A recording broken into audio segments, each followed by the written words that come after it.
एक युवा क्रांतिकारी जिसने देश की स्वतंत्रता के लिए हंसते हंसते अपने प्राण न्यौछावर कर दिए, जो अपनी लड़ाई के लिए आखिर तक आज़ाद ही रहे। दोस्तों, हम बात कर रहे हैं देश के महान क्रांतिकारी चंद्रशेखर आज़ाद की।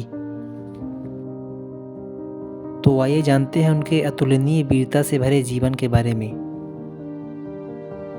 चंद्रशेखर आज़ाद का जन्म 23 जुलाई 1906 को मध्य प्रदेश के झाबुआ जिले के भाभरा गांव में हुआ था।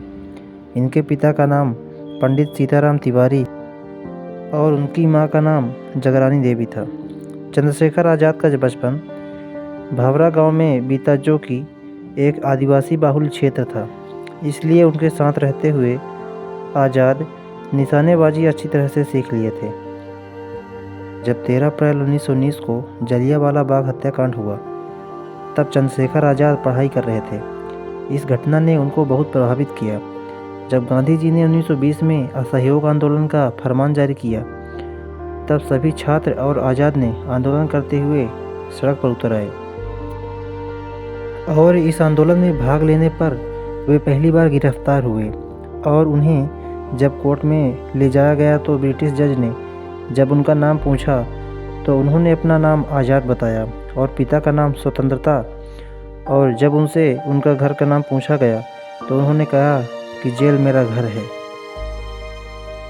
बात सुनकर जज भड़क उठा और जज ने चंद्रशेखर को 15 बेंतों की सज़ा सुनाई। इसके बाद से ही चंद्रशेखर तिवारी को चंद्रशेखर आज़ाद के नाम से जाना जाने लगा।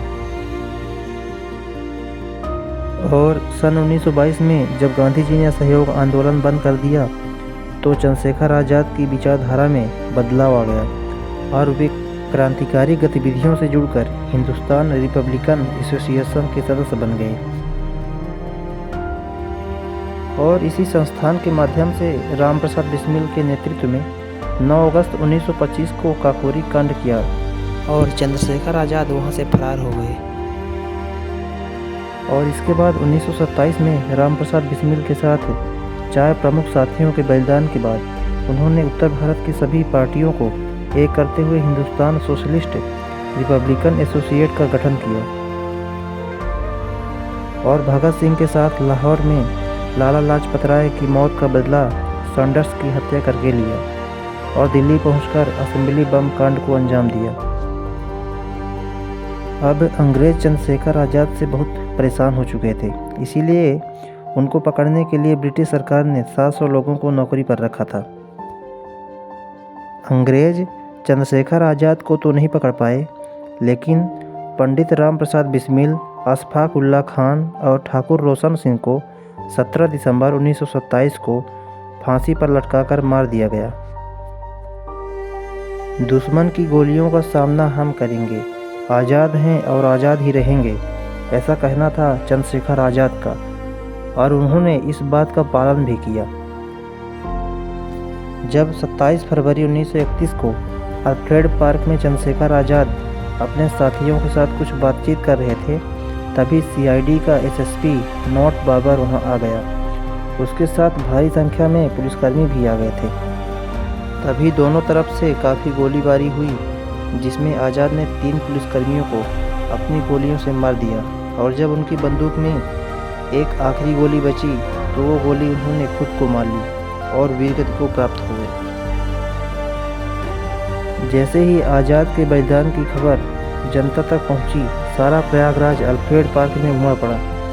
जिस वृक्ष के नीचे आज़ाद शहीद हुए थे, लोग उस वृक्ष की पूजा करने लगे। आज़ादी के लिए चंद्रशेखर आज़ाद ने अपने जीवन का त्याग कर दिया। उनके योगदान को देश कभी नहीं भुला सकता। युवा उनके जीवन चरित्र से देशभक्ति की प्रेरणा लेकर देश हित के लिए कार्य कर सकते हैं। ऐसी ही मोटिवेशनल वीडियो देखने के लिए हमारे चैनल को सब्सक्राइब करें और इन सभी स्टोरीज़ को दूसरों तक पहुंचाने के लिए शेयर करें।